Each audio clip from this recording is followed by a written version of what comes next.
অধ্যাপক মিস্টার নজরুল ইসলাম বাসন ভাইকে তার বক্তব্য রাখবেন।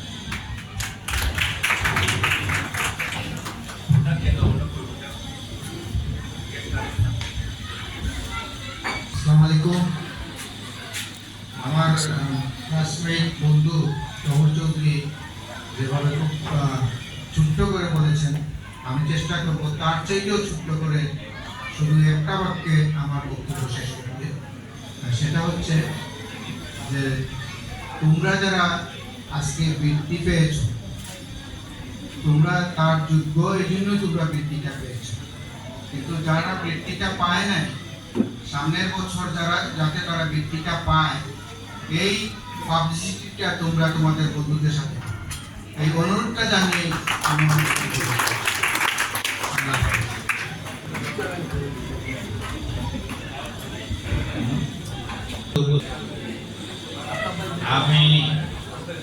আপনাদের কাছে এখন অতি সুপরিচিত, যাকে অতি সুপরিচিত যিনি সর্বক্ষেত্রে মানে পরিচিত, ওনাকে যে কাজে লাগানো যাবে দেখবেন উনি আছেন। উনি সব সময় আমি দেখছি কেবল শাসের মিটিংয়েও কয়েকদিন আছেন। সেই ব্যক্তি হলাম জনাব আফতাব চৌধুরী। মূল্যবান সব কাজের মধ্যে আমি থাকলেও সবচেয়ে বেশি অ্যাসিডিট করব। আপনারা যেখানে সুযোগ পাবেন আমাকে বলবেন, খালি জায়গা থাকলে আমি রাখতে দেব। আজকে অনুষ্ঠানের শ্রদ্ধাভাজন সভাপতি প্রিন্সিপাল মতিন বহুল খ্যাতি সম্পন্ন ব্যক্তিত্ব, প্রধান অতিথি আমাদের অতি প্রিয় ভদ্র রহিম কালসার, দীর্ঘদিনের তার সঙ্গে আমার সম্পর্ক রয়েছে। অনুষ্ঠানে বকুল চৌধুরী, তহুর চৌধুরী, কল্লুর সাহেব, সুলতান ভাই, নজরুল ইসলাম বাসন লন্ডনের অতি পরিচিত একজন সাংবাদিক এবং প্রতিষ্ঠিত ব্যবসায়ী ও সমাজকর্মী, এলিয়াস ভাই আর আমাদের দুলুভাই সবাই পরিচিত, এখানে আমেরিকা থেকে রূপকই আসছেন। আমি তাদেরকে যারা এই সংগঠনটি প্রতিষ্ঠা করেছেন এবং আর্থিক দিক দিয়ে সাহায্য সহযোগিতা করছেন তাদেরকে অভিনন্দন জানাই, ধন্যবাদ জানাই এবং প্রত্যাশা করি তাদের এই প্রয়াস অব্যাহত থাকবে। সুপ্রিয় ছাত্রছাত্রী ভাই বোনেরা, নজরুল ইসলাম বাসন সাহেব বলেছেন, এজিএস সাহেব বলেছেন, তৌর সাহেব বলেছেন, ফকরি বলেছেন যে আপনারা সবাই জিনিয়াস। আমিও বলছি আপনারা জিনিয়াস। আমি দুটি প্রশ্ন জিজ্ঞেস করবো, 2-3 মিনিটের ভিতরে আমার সব বক্তব্য শেষ করবো। আপনার এটা কিন্তু শুধু ছাত্রছাত্রীদের বুঝে বলবো যে আমার একটা প্রাণীর নাম বলো তো দেখি, যে প্রাণী কোনোদিন শোয় না এবং ঘুমায় দাঁড়িয়ে দাঁড়িয়ে, সেই প্রাণীর নাম কি? Thank you very much. আচ্ছা, এখন আরেকটা প্রশ্ন করি, সেটা খুব সহজ, কিন্তু তোমাদের জন্য এটা খুব কঠিন না, এই জন্য আর করছি আরো সহজ, কারণ তোমরা তো পড়াশোনা করে পিসিএর পরীক্ষা দিবে, অনেক কম্পিটিটিভ পরীক্ষা দিবে, এগুলো তোমাদের জানা উচিত। বাংলাদেশের যে প্রেসিডেন্ট ছিলেন জিয়াউর রহমান সাহেব, তার মৃত্যুর পূর্বে বাংলাদেশের প্রেসিডেন্ট কে ছিলেন? খুব সহজ উত্তর, বর্ণনা কেন, স্মার্টলি বর্ণনা কেন, Ziaur Rahman. You are very smart boy. হ্যাঁ, জিয়াউর রহমান সাহেবের মৃত্যুর পূর্বে তিনি তো ছিলেন, যখন তিনি মারা গেলেন তখনই প্রেসিডেন্ট ছিলেন। জিয়াউর রহমান সাহেব মৃত্যুর পূর্বে প্রেসিডেন্ট ছিলেন জিয়াউর রহমান সাহেব। আরেকটি প্রশ্ন তোমাদেরকে করি, কে বলবা, একটু হাত উঠাবা, বলার কথা হাত তুলে বলবো, ঠিক আছে? আমরা যখন রাস্তা দিয়ে চলাফেরা করি, রাস্তার কোন দিক দিয়ে আমাদের যখন হাঁটিয়ে যাই, তখন কোন দিক দিয়ে যাওয়া উচিত? কোন দিকে? গুড। আমি বলি একটা ঘটনা, শাহজালাল ইউনিভার্সিটিতে একটা প্রোগ্রাম গিয়েছিলাম। আমি যাওয়ার সময় দেখলাম যে সেখানে লেখা আছে আপনার রাস্তার বাম দিক দিয়ে হাঁটুন। আমি গেলাম ভাইস চ্যান্সেলর মহোদয়কে বললাম যে বাম দিকে তো হাঁটার নিয়ম নেই, আমি আপনার এটা অতি তাড়াতাড়ি সংশোধন করে ডান দিক লিখেন, কারণ ডান দিকে এই জন্যই হাঁটতে হয়, হাঁটার সময় যত সব যানবাহন চলাফেরা করে সব বাম দিকে চলে। তখন আমি যদি ডান দিকে যাই, আমার পিছন দিকে যে গাড়িটা আসবে সে আমার বাম দিকে আসবে, আমার অ্যাক্সিডেন্ট হওয়ার চান্স নাই। আর সামনের দিকে যে গাড়িটা আসবে সে তো বাম দিকে আসবে, তাকে আমি দেখতেই পাবো, তাদের দুর্ঘটনা হওয়ার চান্স নাই। আমার বক্তব্য সঙ্গত কারণে সংযুক্ত করবো। আমি একটি অনুরোধ তোমাদের কাছে করবো যে তোমরা, সমাজ কিন্তু নৈতিক অবক্ষয় অত্যন্ত বিলুপ্ত প্রায়, শ্রদ্ধাবোধ বিলুপ্ত প্রায়। আমরা যখন স্কুল কলেজে পড়াশোনা করেছি, যারা সিনিয়র তাদেরকে সম্মান করতাম, শ্রদ্ধা করতাম, এবং এই জন্যই আমরা যারা জুনিয়র তারা আমাদেরকে শ্রদ্ধা করতো। তোমরা এইটুকু মনে রাখবে যে পৃথিবীতে যদি কাউকে সম্মান করো, তোমার অগ্রজ হয়, তোমার বয়সে বড় হয়, তাহলে তোমার অনুযায়ী যে তার তোমার যে বয়সে ছিল তোমাদেরকে সম্মান করবে, শ্রদ্ধা করবে। আর তিনজন ব্যক্তি আছেন, মা, বাবা এবং শিক্ষক। ইলিয়াস ভাই বলছেন 20 বছর আমার মনে অত্যন্ত দীর্ঘদিনের বন্ধু, এই স্কুলে হেডমাস্টার করে গেছেন এবং যারা এখন আছেন। আমরা যদি তাদেরকে শ্রদ্ধা না করি, তোমরা ছাত্র হিসেবে তাদেরকে শ্রদ্ধা না করো, সম্মান না করো, তাহলে তোমরা সম্মান পাবে, শ্রদ্ধা পাবে না।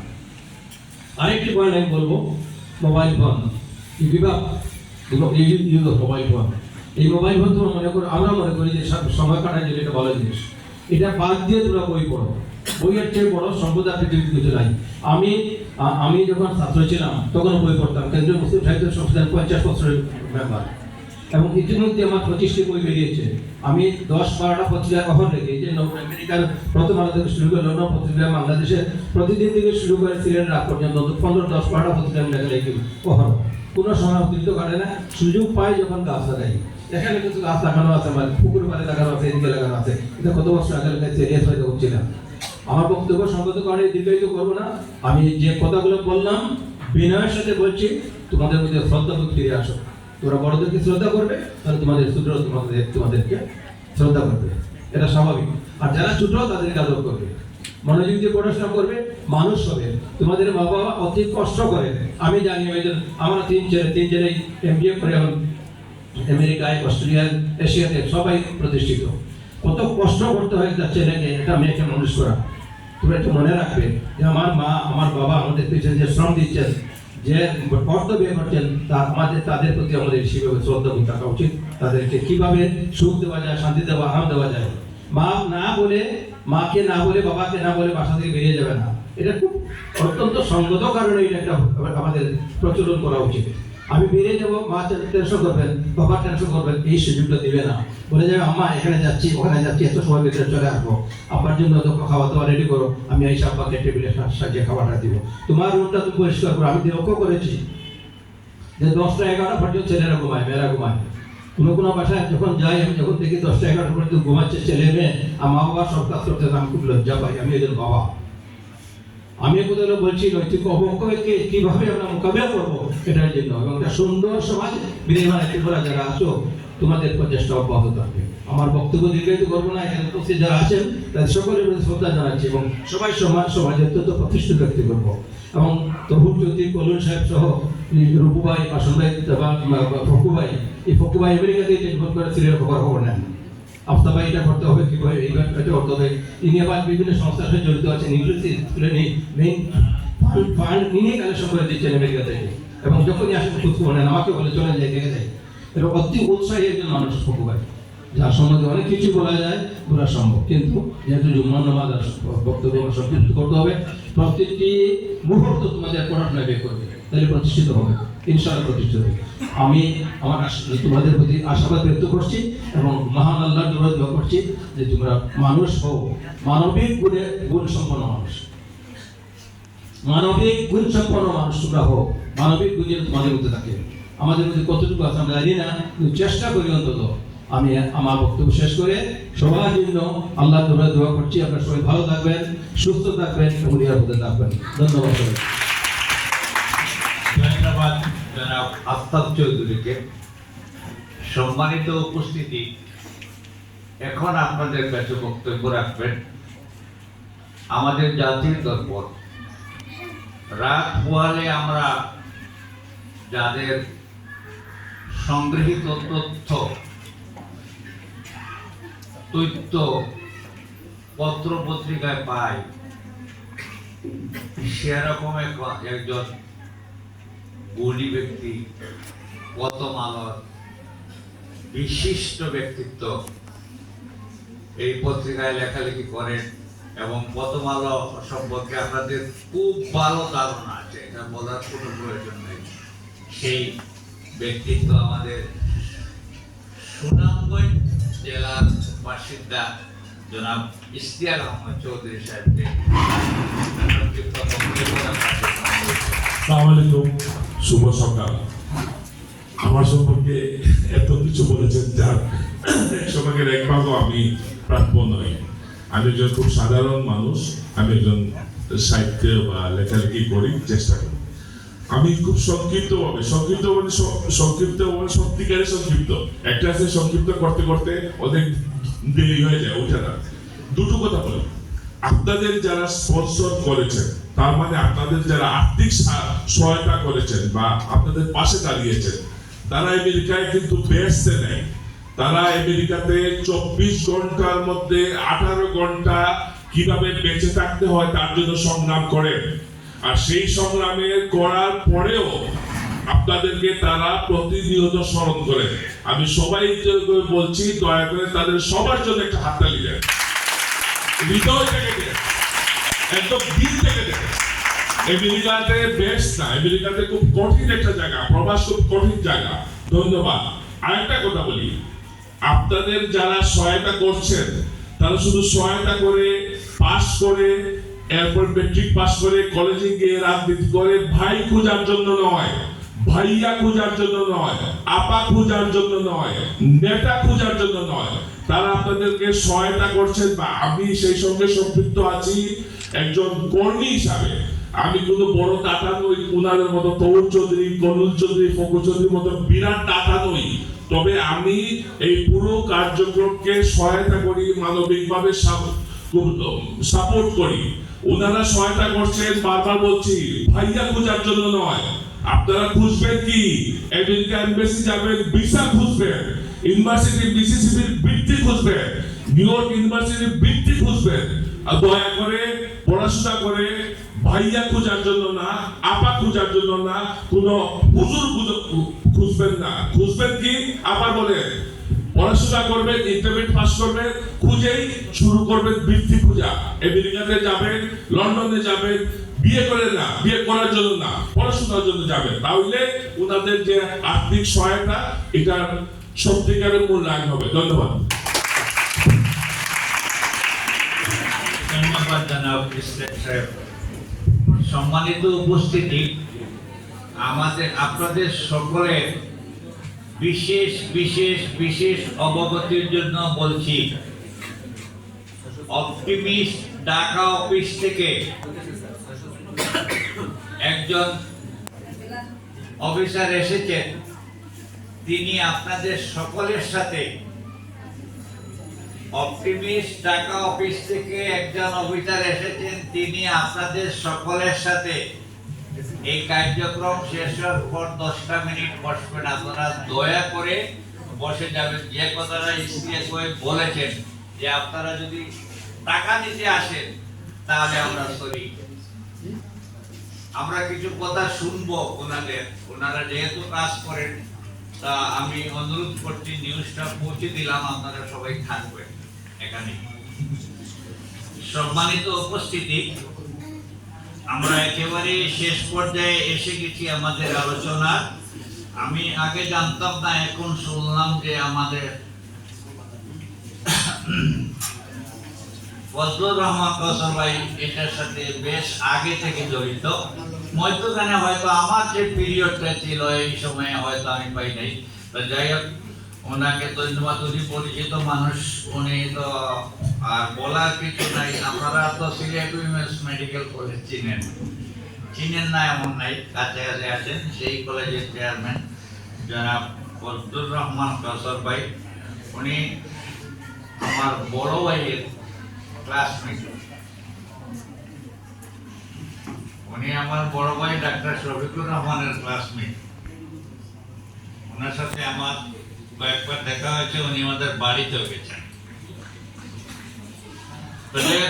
সেই কৌশল ভাইকে আমি বিনীত অনুরোধ করব তার মূল্যবান বক্তব্য রাখার জন্য।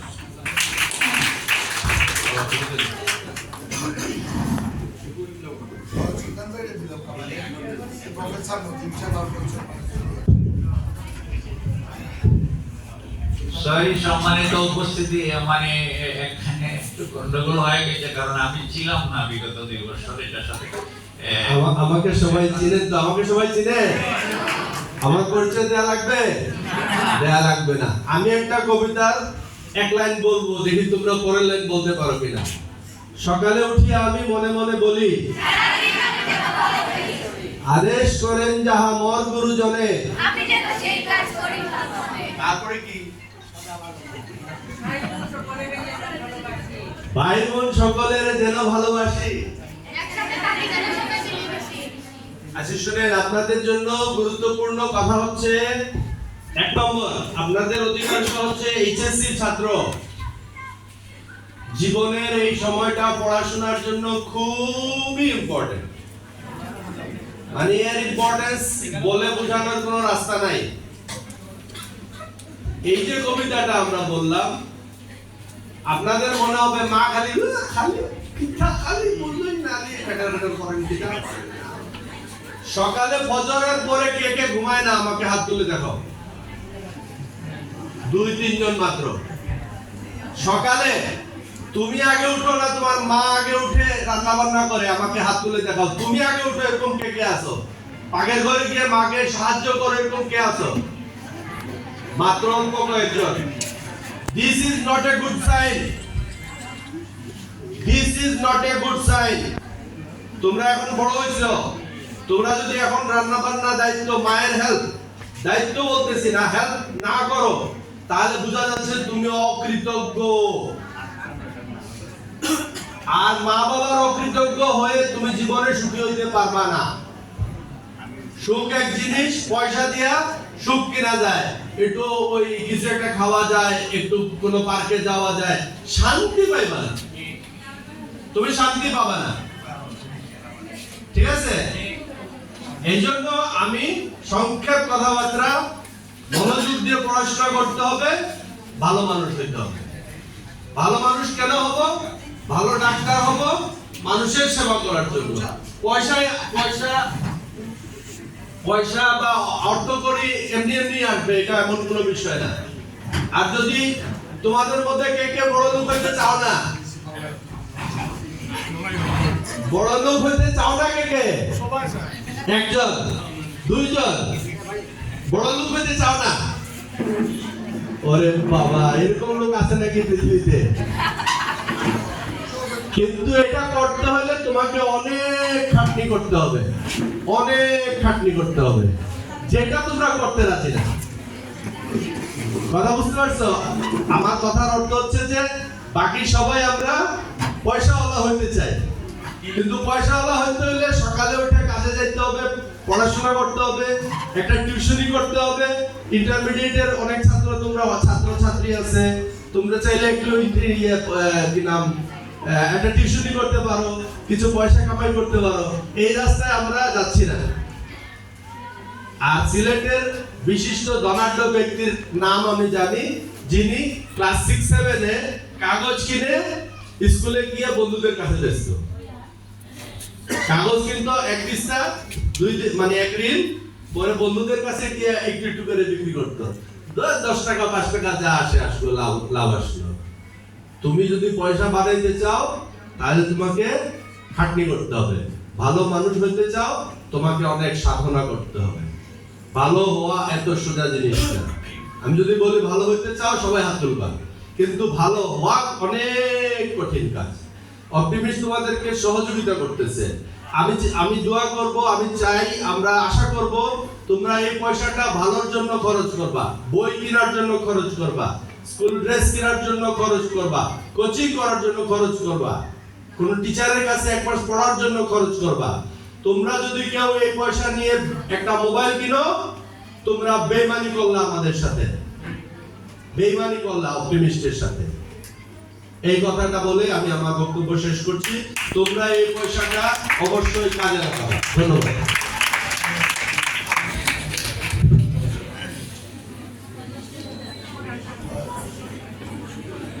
সম্মানিত উপস্থিতি, আমেরিকার মানুষরা যখন বাংলাদেশে আসে তখন দেখেন রাস্তার মধ্যে একসাথে বোধহয় 100 জন চলে, পা ফেলার জায়গা থাকে না। তো কল্লোল ভাই সেরকম সমস্যায় পড়েছেন, যে কারণে আমাদের এখানে আসতে দেরি হয়েছে। তাদের তো আমেরিকাতে চলাফেরা খুব ফ্রি, কোনো ঝামেলা নেই। আমি অনুরোধ করব অপটিমিস্টের আরেকজন ব্যক্তি জনাব কল্লোল আহমেদ আসসালামু আলাইকুম সবাইকে ওনাকে বক্তব্য রাখেন। ধন্যবাদ অপটিমিস্ট যে একটা মহৎ উদ্দেশ্য আপনাদের জন্য এই কাজগুলো আগে নিচ্ছে লাস্ট 25 বছর ধরে। আমরা চাবো আমরা যাদেরকে এখন স্পন্সর করতেছি ফিউচারে ওনারা যেন আমাদের মতো অন্যান্য স্টুডেন্টকে স্পন্সর করে। ধন্যবাদ সবাইকে। আমি ভাবছিলাম কল্লোল বেশি বক্তব্য রাখবেন, মানুষ তো একটু মোটা সোটা, কিন্তু রাখছেন একেবারে ছোট বক্তব্য। সম্মানিত উপস্থিতি, আমরা শেষ পর্যায়ে এসে গেছি। আমি আগেও বলেছিলাম এখন আমাদের চিফ গেস্ট বক্তব্য রাখবেন, কারণ চিফ গেস্টের আগে আর পরে আর দেওয়ার থাকে না। কল্লোল ভাইকে বিশেষ করে যেহেতু স্পন্সর সেই হিসাবে আমরা দিয়েছি। তা আমাদের এই সিলেট উইমেন্স মেডিকেল কলেজের চেয়ারম্যান জনাব ফজলুর রহমান কৈশোর ভাই বক্তব্য রাখবেন। ধন্যবাদ। আসসালামু আলাইকুম, বিসমিল্লাহির রহমানির রহিম। আজকে এই অপটিমিস্ট থেকে আয়োজিত প্রাইজ গিভিং সেরেমনির সম্মানিত সভাপতি, এখানে মঞ্চে উপবিষ্ট অনেকেই আমি চিনি, সবার নাম নিলে কারো নাম বাদ করতে পারে, আমি নাম দিচ্ছি না। সব অতিথিবৃন্দ এবং যাদেরকে দিয়ে এই প্রতিষ্ঠানটা চলতেছে, আমাদের আমেরিকার সম্মানিত স্পন্সর বৃন্দ এবং এই দুই একজন তো এরা খুব নাম করা এখানে আফতাব চৌধুরী, বাসন ভাই উনি হয়তো আমাকে চেনেন না, বাট আমি চিনি, কারণ স্টুডেন্ট লাইফে তার নাম বেশ শুনেছে, যেতে ছাত্র রাজনীতিতে অ্যাক্টিভ ছিলেন, কোনো এক বছর চলে গেছিলেন লন্ডনে, এই জন্য হয়তো মাঝে ছিলেন না, বাট আমি ওনাকে চিনি। আর আরেকজন যিনি রূপুবাই, ওনার সাথে পরিচয় স্কুল লাইফে আমি সুনামগঞ্জ গভর্নমেন্ট জুবিলি স্কুলের ছাত্র। আমার ফাদার ওখানে চাকরি করতেন সেই সুবাদে, এবং আমার বাসা ছিল হাসননগর, ওনার বাসার পাশে একই পাড়ায়। আমরা মনে আছে কিনা একটা বাসায় আমরা আরবি পড়তাম একসাথে একই পাশে, উনি ওনার বড় ভাই ফসলু ভাই, এরা একসাথে আমরা পড়তাম। তো অনেকদিন পরে ওনার সাথে দেখা। আমার এই স্কুলের সম্মানিত শিক্ষকবৃন্দ, অভিভাবকবৃন্দ এবং ছাত্রছাত্রীবৃন্দ, আসসালামু আলাইকুম। আসলে অপটিমিস্ট বেশি যেহেতু জুমার দিন বেশি লম্বা করা যাবে না, তবে হিস্ট্রিটা একটু আপনাদেরকে বলি। ওই যে আমেরিকাতে আমাদের প্রবাসী রানা চৌধুরী, উনি প্রথম এই উদ্যোগটা নেন, এবং ওনার ব্রাদার ইন ল মিসবাহুন নূর, ওনার বাসা আমার বাসার পাশেই ছিল। উনি নাই, উনি এই দুনিয়া থেকে চলে গেছেন, ওনার আত্মারু মাগফিরাত কামনা করতেছি। ওই মিসবাহুন নূর ভাই আমাকে একদিন ডাকলেন, রানা ভাই আসছিলেন ওনার বাসায়, দেখে তখন আলাপ শুরু হলো যে এইরকম একটা প্রতিষ্ঠান করা যায় কিনা। তো আমি তখন ওনাকে সায় দিলাম, বলে হ্যাঁ আমি অসুবিধা নাই, আমি আসছি। তখন একটা কমিটি করা হলো, এখনো জীবিত আছে প্রফেসর আহমদ হোসেন স্যার। আহমদ হোসেন স্যারকে আহ্বায়ক করে এবং আমাকে হেলথ ডাইরেক্টর করে এই কমিটিটা করা হয়েছিল। এবং আমরা প্রথম যে শুরুটা করি আমরা, এবং একজন বলছেন সম্ভবত বকুভাই যে সিলেট অডিটোরিয়ামে আমরা উদ্বোধনী অনুষ্ঠানটা করি, এবং তখনকার দিনের সম্মানিত মরহুম অর্থমন্ত্রী সাইফুর রহমান সাহেব আমাদের প্রধান অতিথি ছিলেন। উনি কিন্তু ওনার বক্তৃতায় আশঙ্কা প্রকাশ করছিলেন, উনি বলছিলেন যে হ্যাঁ বিদেশিরা করে উৎসাহ নিয়ে 2-1 বছর পরে তাদের উৎসাহ চলে যায়, সেটা কন্টিনিউ করে না। ওই প্রোগ্রামে উনি এটা বলছিলেন, আমার মনে হয় সবাই মনে আছে, আজকে বকুভাইকে বলছেন ওনারা মনে আছে। বাট আমি ধন্যবাদ জানাই অপটিমিস্টের স্পন্সর বৃন্দকে, কারণ ওনাদের জন্যই কিন্তু এখানে চলে আসে। এখানে যারা আছেন, আমরা আছি সবাই ভলান্টিয়ারি কাজ করতেছি, কিন্তু ওনারা এই যে আমাদের সম্ভবত বাসন ভাই না রঘু ভাই বলছেন যে বিদেশে যারা কাজ করে কি কষ্টের কাজ, যদি কেউ বিদেশ যান দেখতে পারবেন, অত্যন্ত কষ্টের পয়সা।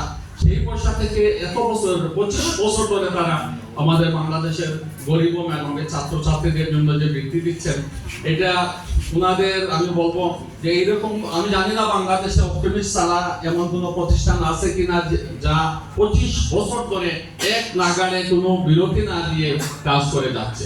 আমি এই জন্য আমি ওই ধন্যবাদ জানাবো ওই স্পন্সরদেরকে, আমি সবাইকে অনুরোধ করবো ওনাদের জন্য সবাই একটা দিনে হাত পাঠাবেন। এটা আসলে একটা ব্যাপার, আমি মনে করি এটা আমাদের সমাজসেবা বিভাগ এদেরকে জানানো উচিত। আমার মনে হয় এইরকম একটা সংগঠন 25 বছর এক নাগাড়ে কাজ করার সংগঠন বাংলাদেশে খুঁজে পাওয়া খুব দুষ্কর হবে, এবং এটা জাতীয়ভাবে আমার মনে হয় অপটিমিস্ট জাতীয়ভাবে পুরস্কার পাওয়ার মতো অবস্থানে চলে আসছে। আমরা যদি একটু ইনফর্ম করি, অনেক সময় কিছু জিনিস জানাতে হয়, যারা সাংবাদিক আছেন আপনাদের রিকোয়েস্ট করবো আপনারা এটা জানান যে 25 বছর ধরে একটা সংগঠন এই বাংলাদেশের বিভিন্ন জেলায় গরিব মেধাবী স্টুডেন্টদের বৃত্তি দিয়ে যাচ্ছে কোনো বিরতি ছাড়াই। এটা একটা আমি বলবো দুর্লভ বা অত্যন্ত দুর্লভ কাজ এবং অত্যন্ত সাহসী কাজ, অত্যন্ত শক্তিশালী একটা এইরকম একটা কাজ। তো আমি বিশেষ যখন লম্বা করতে চাই না, ওই যে প্রথম আমাদের বলছিলেন যে না আমি এখানেও আসছি, দুবার আসছি, একবার ওই যে রানা ফেরদৌস আসছিলেন একটা অনুষ্ঠানে, ওই অনুষ্ঠানে ছিলাম, আবার আরেকটা অনুষ্ঠানে, দুইটা অনুষ্ঠানে আমি ছিলাম। আমি চেষ্টা করি অপটিমিস্টের অনুষ্ঠানে আসার জন্য, কিন্তু হয় কি আমি উমেন্স মেডিকেল কলেজের শুরু থেকে আমি সম্পৃক্ত, ওইটা ফাউন্ডিং এমডি ছিলাম, তারপর ভাইস প্রিন্সিপাল, এখন প্রিন্সিপালের দায়িত্ব দিয়ে আমি এখন চেয়ারম্যান। সুতরাং খুবই ব্যস্ত, ওই প্রতিষ্ঠানটা করতে খুবই ব্যস্ত, এই জন্য বিগত কয়েক বছর আমি অ্যাক্টিভলি পার্টিসিপেট করতে পারি নাই। বাট মতিন ভাইয়ের সাথে যোগাযোগ ছিল, টিপুর সাথে যোগাযোগ ছিল, সব সময় আমি আমার পক্ষে যেভাবে সম্ভব যে সহযোগিতা করা, পরামর্শ দেওয়া, সেটা আমি দিয়ে আসছি। এবং আগামীতেও আমি গতদিন বলছিলেন মতিন ভাই যে এখানে আসার জন্য, আমি বললাম ঠিক আছে, যদিও শুক্রবারে অনেক প্রোগ্রাম থাকে, তারপরও অপটিমিস্টের প্রোগ্রাম আমি চলে আসছি ওনার ডাকে সাড়া দিয়ে, এবং আশায় ভালো হয়েছে। বিশেষ করে অনেক পুরাতন অতিথিদের সাথে পরিচয় হলো। তো আমি আমার বক্তব্য দীর্ঘায়িত করবো না, আপনাদের গার্জিয়ানদের একটা কথা এবং স্টুডেন্টদের একটা কথা বলবো, যদিও অনেক পরামর্শ চলে আসছে। গার্জিয়ানদের প্রতি আমার আহ্বান থাকবে, আপনাদের যে ছেলেমেয়েরা এই যে বৃত্তি পেল, এটা নিশ্চয়ই তাদের মেধার ভিত্তিতে এই বৃত্তিটা পেয়েছে, এবং এই বৃত্তিটা বাংলাদেশে কোনো বৃত্তি কিন্তু এত টাকা না, মনে হয় আজকে 20 লক্ষ টাকা বছরে দেওয়া হচ্ছে, প্রথম 12,000 টাকা, এবং খুব বেশি কিন্তু অনেক বৃত্তি আছে বাংলাদেশে, সরকারি বৃত্তি, বেসরকারি অনেক বৃত্তি, এই অ্যামাউন্টটা অনেক অ্যামাউন্ট। সুতরাং আপনারা গার্জিয়ানরা চেষ্টা করবেন যে এই বৃত্তিটা, কারণ আমি আগেই বলছি এই পয়সাটা আমাদের বিদেশিদের অনেক কষ্টের পয়সা, তারা যখন এটা দিচ্ছে এটা যাতে কাজে লাগে, অর্থাৎ আপনার ছেলে মেয়ে যাতে পড়াশোনা করে, তারা এই বৃত্তি পেয়ে যাতে পড়াশোনার প্রতি যদি তারা গাফলতি দেখায়, তাইলে কিন্তু এটা আমাদের সিস্টেম আছে অপটিমিস্টের, যে ভালো রেজাল্ট খারাপ হয়ে যে সম্ভবত আমরা পরবর্তী ক্লাসে বাদ দেওয়া হয়। সুতরাং রেজাল্ট খারাপ করা চলবে না, রেজাল্ট ভালো করতে হবে, তাইলে তারা অপটিমিস্টের বৃত্তি পাবে। এবং আমি জানি অনেক স্টুডেন্ট ক্লাস 1 থেকে আমার সিলেকশন হয়েছে, আমরা প্রথম ক্লাস 1 এর থেকে সিলেকশন করছিলাম, ইউনিভার্সিটি পর্যন্ত এখনো মনে হয় পাচ্ছে, কলেজ পর্যন্ত, মেডিকেল কলেজ পর্যন্ত এই বৃত্তি পাচ্ছে। এখন চিন্তা করেন 24,000 টাকা, অনেক টাকা এটা কিন্তু বাংলাদেশের ব্যক্তিকে। সুতরাং গার্জিয়ানরা আপনারা আপনাদের ছেলে মেয়েদের প্রতি নজর রাখবেন যাতে তারা পড়াশোনা করে। আর তোমাদের যারা বৃত্তিপ্রাপ্ত ছাত্রছাত্রী বলবো যে এই বৃত্তি তোমাদেরকে কিন্তু উৎসাহ দেওয়ার জন্য, তোমাদের এই বৃত্তিটা কিছুটা তোমাদের গার্জিয়ানদের অর্থনৈতিকভাবে হয়তো হেল্প করবে, বাট আসল কথা হচ্ছে তোমাদের পড়াশোনার উৎসাহ দেওয়ার জন্য।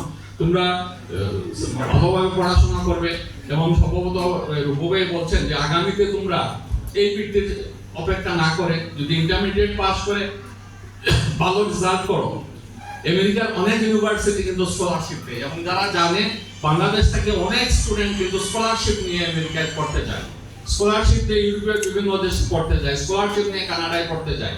সুতরাং তোমাদের টার্গেট থাকবে এই স্কলারশিপ থেকে, এই স্কলারশিপ পাচ্ছ তোমরা আমাদের দেশের, আমাদের যারা ভাইদের পক্ষ থেকে, তোমরা যত আমেরিকান ইউনিভার্সিটি থেকে স্কলারশিপ পেতে পারো, সেই যোগ্যতা তোমাদেরকে অর্জন করতে হবে। আজকে সেই সংকল্প করতে হবে যে আমি এই স্কলারশিপে পেয়ে ভালো রেজাল্ট করে আমি আমেরিকান ইউনিভার্সিটি বা ইউরোপিয়ান যে কোনো ইউনিভার্সিটি থেকে আমি স্কলারশিপ অর্জন করে আমি ওইখানে পড়তে যাব। এবং পরে আরেকটা অনুরোধ করব যে পরে আবার ওইখানে না থেকে দেশে ফিরে আসলে তোমার যে মেধা সেটা যাতে দেশের মানুষ দেশে কাজে লাগে, কারণ আমরা আমাদের এটা একটা যে হচ্ছে ব্রেন ড্রেন হয়ে যাচ্ছে। যদিও আমরা আমাদের যারা বিদেশি ভাই তারা আমাদের দেশের অর্থনৈতিক, জানো যে বিদেশিদের রেমিটেন্স আমাদের দেশের অর্থনীতির মূল চাবিকাঠি, যদি ওনারা রেমিটেন্স না পাঠাতেন আমরা কিন্তু বাংলাদেশ অর্থনৈতিকভাবে মারাত্মক অবস্থায় পড়ে যেতাম। সুতরাং ওনাদের রেমিটেন্স আমাদের দেশের অর্থনীতির চাকাকে বাঁচিয়ে রাখছে। কিন্তু এরপরে যারা আমি আশা করি অনেকেই কিন্তু দেশে আসতেছেন, দেশে ইনভেস্ট করতেছেন, দেশের বিভিন্ন সামাজিক কাজে অংশগ্রহণ করতেছেন। তো এইটাই আমার এইটাই বলবো যে পড়াশোনা করে এই দেশে আসা উচিত, কারণ এই দেশের মাটি, এই দেশের আলু, এই দেশের বাতাস পেয়ে আমরা সবাই বড় হয়েছি। এই দেশের প্রতি আমাদের একটা দায়িত্ববোধ আছে। আমরা যদি সেটা ভুলে যাই তাহলে এই দেশের প্রতি বিশ্বাসঘাতকতা করা হবে। আমার মনে হয় সেটা যাতে মনে রাখি, আমরা পড়াশোনা করে এই দেশে ফিরে আসি, এই দেশে যাতে আমাদের মেধাকে কাজে লাগাই, এই দেশের উন্নতিতে যাতে আমরা অবদান রাখতে পারি, সেই আশাবাদ ব্যক্ত করব। সেই আমি আমার স্টুডেন্টদেরকে সেই আহ্বান জানাবো। সবশেষে এখন এই মাসটা সবাই কিসের মাস? ডিসেম্বর, বিজয়ের মাস। আমরা কিছুদিন আগে বিজয় দিবস পালন করেছি। তো বিজয়ের মাসে আমি সবশেষে আমাদের 1971 সালের যাদের রক্তের বিনিময়ে আমরা বিজয় অর্জন করেছি, ওই শহীদদের প্রতিশ্রুতির প্রতি আমি গভীর শ্রদ্ধাবোধ করেছি, তাদের রুহের মাগফিরাত কামনা করতেছি। এবং শেষে গত 5ই আগস্টে যাদের রক্তের বিনিময়ে আমরা দ্বিতীয়বার এই স্বাধীন হয়েছি, ওই শহীদদের প্রতিও আমি আমার গভীর শ্রদ্ধাবোধ ও তাদের স্মৃতির প্রতি আমি তাদের মাগফিরাত কামনা করতেছি। এবং এখনো যারা হাজার হাজার ছাত্র যারা অসুস্থ অবস্থায় বিভিন্ন হাসপাতালে এখনো শায়িত, তাদের যাতে তাড়াতাড়ি ভালো হয়ে যায়, সেই জন্য মহান রব্বুল আলামিনের কাছে তাদের দোয়া প্রার্থনা করতেছি। আবারও সবাইকে আপনাদেরকে অত্যন্ত ধন্যবাদ জানিয়ে আমার বক্তব্য এখানে শেষ করছি। এবং অপটিমিস্টের যারা কর্তৃপক্ষ যারা আমাকে স্মরণ করেছেন, আজকে অনুষ্ঠানে প্রধান অতিথি হিসাবে নিয়ে আসছেন, প্রধান অতিথি না আমি এমনি আসতাম, আসার প্রোগ্রাম ছিল। যাক, এই জন্য আপনাদেরকে ধন্যবাদ জানিয়ে অপটিমিস্ট আরো এগিয়ে যাক, এই বাংলাদেশে গরিব মেধাবী ছাত্রদের তাদেরকে আরো সাহায্য করবে এই আশাবাদ ব্যক্ত করে আমার বক্তব্য এখানে শেষ করছি। আসসালামু আলাইকুম। এখন সভাপতির বক্তব্য নিয়ে আসছেন professor M A Matin sir. আমরা তো সবাই চিনি তাকে, তাই না?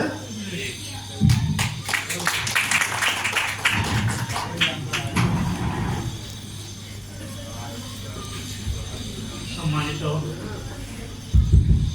প্রধান অতিথি, ন্যায়সেব ভবিষ্য সম্মানিত গুণীজন বৃন্দ, বিশেষ করে আমাদের স্পন্সর বৃন্দ, সামনে উপবিষ্ট আমাদের ছাত্রছাত্রীরা এবং মধ্যখানে আমাদের অভিভাবক বৃন্দ, আসসালামু আলাইকুম।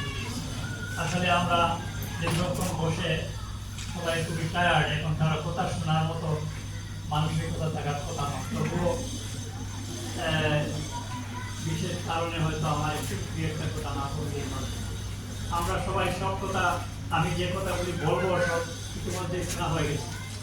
আজকে আমরা খুবই আনন্দিত এই জন্য যে আমাদের বেশ কয়েকজন স্পন্সর আজ আমাদের মধ্যে আছে। ওনারা কীভাবে টাকা পয়সা এখান থেকে জোগাড় করেন সেটা তো এর মধ্যে অনেকেই আমরা জানলাম, আমরা অবশ্য আগেই জানতাম। একটা জিনিস হলো যে মানুষ অনেক সময় দান করে, কারা দান করে? যারা বিত্তবান শুধু তারাই যে দান করে তা কিন্তু নয়। এখানে যারা আছেন ওনারাই যে শুধু বিত্তবান তাই নয়, বিত্তবানের সাথে যাদের চিত্ত থাকে, চিত্তবান এবং বিত্তবানের সমন্বয়ে যারা, তারাই কিন্তু দান। এই সমাজকে বিনা স্বার্থে এই যারা এতগুলো টাকা দিচ্ছেন বিনা স্বার্থে, ওনাদের কি কাজে লাগবে? আজ অনেক লক্ষ লক্ষ টাকা ওনারা এই অপটিমিস্টের জন্য দিচ্ছেন। ওনারা চান, কারণ আমি ওনাদের একটা চিত্ত আছে, ওনারা ওইখান থেকে উপলব্ধি করেন যে আমরা ভালো আছি, আমাদের বাচ্চাদেরকে ভালো লেখাপড়া শেখাইতে পারতেছি, অথচ আমাদের দেশে অনেক লোকজন আছে যারা হয়তো এই জন্য পাচ্ছেন। এই আমাদের এখানকার ছাত্রদেরকে উৎসাহ দান করার জন্যই ওনারা এতটুকু টাকা দিয়ে।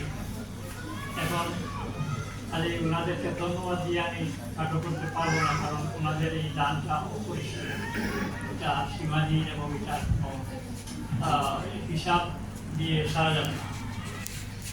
আর বিশেষ করে এই কথাগুলি আপনারা তো ইতিমধ্যেই শুনেছেন যে আমরা প্রত্যেকজন 152 জন ছাত্র, এইবার আমরা 152 জন ছাত্র দিচ্ছি, অন্যবার হয়তো আর একটু বেশি বা আরো কম দিয়েছি। আমরা মাত্র 54 জন ছাত্র প্রথম অবস্থায় আমরা 2001 সালে দিয়েছিলাম। আর আজ আমরা 152 জন ছাত্রকে আজকের এই অনুষ্ঠানে আমরা দিচ্ছি। তার মধ্যে 4 জন ছাত্র পাবে 24,000 টাকা করে, not a matter of job. 24,000 টাকা একজন ছাত্র 1 বছরের জন্য পাতা পাবে, এটা কি কম কথা? আমার মনে হয় না বাংলাদেশে দ্বিতীয় আর কোনো বৃত্তি অনুষ্ঠান আছে যে তারপরে বাকি সব ছাত্ররা স্কুল এবং ইন্টারমিডিয়েট লেভেলে যারা পড়তেছে তাদেরকে আমরা দিচ্ছি আজকে 12,000 টাকা। এটা কি কম কথা? এই 12,000 টাকা কোন বৃত্তি আছে বাংলাদেশে? আমার তো মনে হয়। যাই হোক, এটার মূল উদ্দেশ্য হলো এই ছাত্রদেরকে উৎসাহ দান করা। এবং ছাত্রদের উদ্দেশ্যে আমি একটা কথা বলতে চাই, ইতিমধ্যে কিছু কথা এসে গেছে যে আমরা যারা বিদেশে পড়তে যাই, যাদের অভিভাবক অনেকেই আমাদের সিলেটের বহু মানুষ আছে যারা বিদেশে তাদের বাচ্চা কাচ্চাদেরকে পড়াইতে যায়। এইরকম সামর্থ্য কয়জনের আছে? অনেকে আমি দেখছি জায়গা জমি বিক্রি করে 20-30 লাখ 50 লাখ আরো বেশি টাকা লাগে, আর অনেক বেশি টাকা। কিন্তু তোমরা যারা লেখাপড়ায় আগ্রহী, তোমরা যদি আরো একটু মনোযোগ দাও তাহলে এমনও হতে পারে তোমরা বিদেশে এই মানের পড়বে অথচ নিজের বাবার 1 পয়সা লাগে। এইরকম পদ আছে কিনা তোমাদের জানা আছে কিনা? আছে। বিদেশি স্কলারশিপ, এই যে একটু বলা হয়েছে, বিদেশি স্কলারশিপ এমন একটা জিনিস আমার জীবনে আমার একবার বাইকে ঢুকেছিল। আমি ভাবছিলাম যে বিদেশে গিয়ে পড়া এটা হলো আমাদের জন্য একটা অধিক করা। যাই হোক, ভাগ্য ভালো ছিল, একবার আমি একটা স্কলারশিপ পেয়ে গেছিলাম, ব্রিটিশ স্কলারশিপ। ওইখানকার ইউনিভার্সিটিতে আমি 4 বছর পড়াশোনা করছি। আমি জানি যে আমার এই ফিটা যত টাকা তারা আমার স্কলারশিপ বাড়ি থেকে পে করবে ইউনিভার্সিটিকে, আমি দেখলাম এই টাকাগুলো যদি আমাকে দিয়ে দিত তাহলে আমি একবারে অনেক দূরে। কিন্তু সেগুলো ঠিক নয়। এবং আমার খুবই নিকটাত্মীয় একজন ভদ্রলোকের 12 এই রণফিল না কাদেশ্বর বাড়ি আমাদের এক আত্মীয়। এই ভদ্রলোকের 2টা বাচ্চা আমেরিকাতে হার্ভার্ড ইউনিভার্সিটি স্কলারশিপ পেয়েছে। আমি হিসাব করে দেখলাম ওরা যা পাচ্ছে মানে কোটি টাকার বেশি, কোটি টাকা হবে তাদের তাদেরকে এক্সকারশনের জন্য ইউরোপে পাঠিয়েছি। ইউনিভার্সিটি থেকে ইউনিভার্সিটির খরচে আর ইউরোপে ইংল্যান্ডের বিভিন্ন ইউনিভার্সিটি আরও দর্শনীয় বিভিন্ন স্থানে পাঠিয়েছি। আমরা যখন ইংল্যান্ডে পড়াশোনা করছি আমি দেখছি প্রত্যেক 15 দিন অন্তর আমাদেরকে এক্সকারশনে নিয়ে যেত। এটা খুবই এক্সপেন্সিভ এক্সকারশন, বিভিন্ন জায়গায় ইংল্যান্ডের বিভিন্ন ইম্পর্টেন্ট জায়গাতে। আমার একজন আত্মীয় উনি লন্ডনে ছিলেন, উনি বললেন ভাই আপনি যত এই কয়েকদিনের মধ্যে এসে আপনি ইংল্যান্ডের যত জায়গা ভ্রমণ করলেন, আমরা তো 32 থেকে আসি, আমরা তো থেকে। তাহলে এইরকম এই কথাগুলি আমি এইরকম এই জন্যই বলতেছি যে তোমাদের উৎসাহ দেওয়ার জন্য। তোমরা পড়াশোনা যদি মনোযোগী হও তোমরা এইরকম চান্স পাবে, পাওয়াটা খুব সহজ। তোমরা আজকাল বিভিন্ন মিডিয়া বা ইন্টারনেটের মাধ্যমে তোমরা যোগাযোগ করতে পারো বিভিন্ন ইউনিভার্সিটি। তোমরা একটা স্কলারশিপ যদি আগে আনতে পারো তাহলে মা বাবাকেও রেহাই দিলা, তোমার জীবনটা উজ্জ্বল থাকবে। কাজে এই ধরনের সুযোগ আজ রয়ে গেছে, আমরা কিন্তু খেয়াল করি না। আমরা পড়াশোনার এই সময়টাকে যেভাবে সেভাবে কাটিয়ে দিই, এইটা কিন্তু ঠিক না। সময় মতো কিছু করলে, সময় মতো যদি আমরা সেই ধরনের মেধাকে আমরা যদি চর্চা করি, আমি একটা জিনিস বিশ্বাস করি না যে আমরা মেধাবী নয়, অমুক মেধাবী নয়, এটা আমি বিশ্বাস করি। আমি মনে করি মেধাটা হলো একটা চর্চার বিষয়, মেধাটাকে বাড়ানো যায়, কমানো যায়। আমরা মেধা চর্চা করলে আমাদের মেধা বাড়বে এবং তা দিয়ে আমরা এত অর্জন করতে পারবো। সেই জায়গায় মেধা দিয়ে যা অর্জন করতে পারবো হয়তো ঠিকভাবে আমরা এইগুলা ব্যবসা থেকে বাইরে করে এইগুলা করা অনেক কঠিন ব্যাপার। কাজেই এই ব্যাপারে শুধু সচেতনতা সৃষ্টি করার জন্য আমি এই কথাগুলি বলতেছি। আমি তো 2 বছর থেকে দায়িত্ব অনেকটা প্রায় ছেড়ে দিয়েছি। আমি এই সুলতান সাহেবের সাথে আমি দিয়ে দিচ্ছি।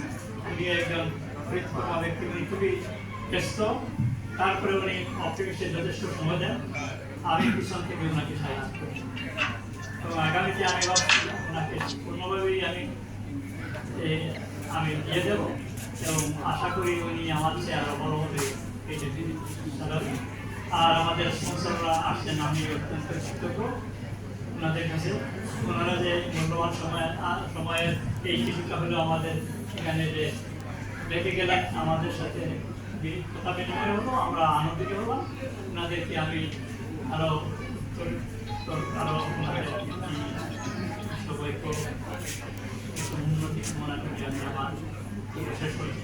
সবাইকে ধন্যবাদ।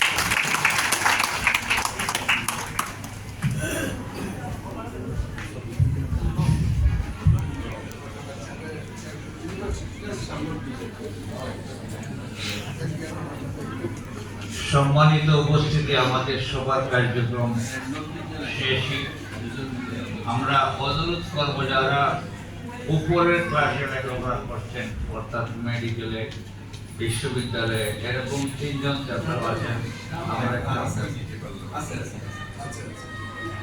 আমরা একটা মেডিকেল এবং বিশ্ববিদ্যালয়ের 4 জনের থেকে 3 জন উপস্থিত আছে, একটু সামনে আসো। আসেন আমরা একটা ফটো সেশন করি।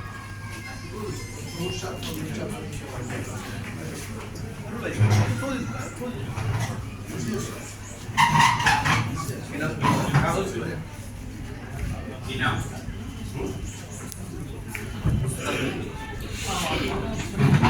কিসে বলো? মুস্তাফিজুর রহমান এমবিবিএস এর ছাত্র। MBBS ছাত্র।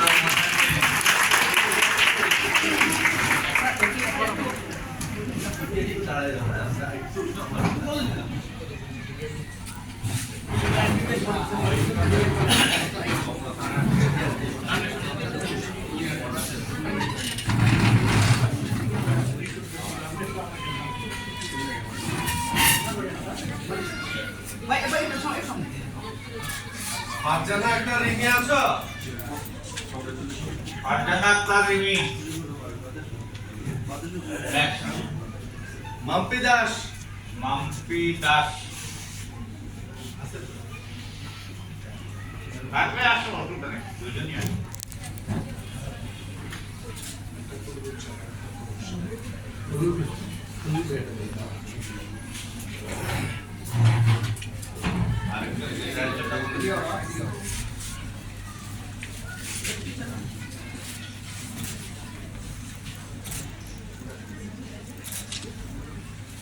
রিমি আছে তো? রিমি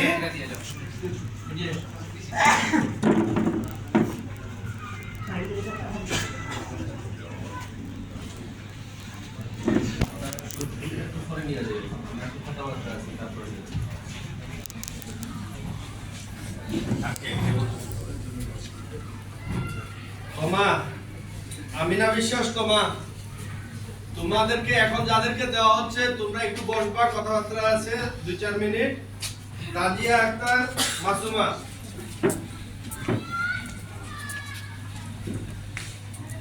আনিকা আক্তার,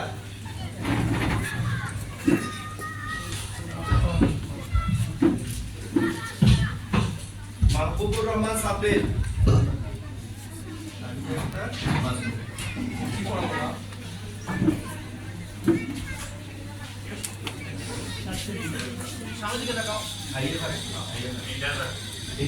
কোন বলে?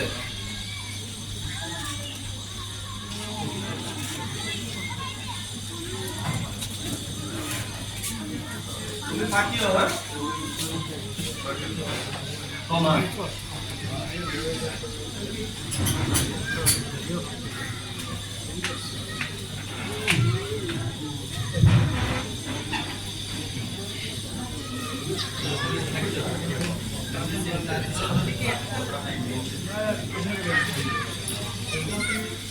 সম্মানিত উপস্থিতি, আমাদের ফটো সেশন শেষ হয়ে গেছে। এখন আমরা সম্মানিত মুরব্বিয়ান যারা এসেছেন, তাদেরকে আমরা বিদায় দিব না। আমরা বলবো যে আপনারা শুক্রবারের বাকি কার্যক্রম সমাপ্ত করেন। আর ছাত্র যারা আছো, আপনার জন্য ছুটি আমরা তোমাদের যে বিষয়টা বলছিলাম, আলোচনা হবে, ঢাকা থেকে অভিযান আসছে, উনি এখন আলোচনা করেন, তারপরে তারপরে যাবেন। না, এটা সিস্টেম, দেওয়ার পরে আপনি হজর পাবেন না। এই তোমাদের চারজনকে যে দেওয়া হয়েছে তোমরা থাকো, হ্যাঁ তোমরা বসে থাকো, একটু আলোচনা আছে 10 মিনিট আলোচনা আছে। আমরা মেহমানদেরকে নামাজের জন্য ছুটি দিয়ে দিচ্ছি, বিদায় দিয়ে দিচ্ছি।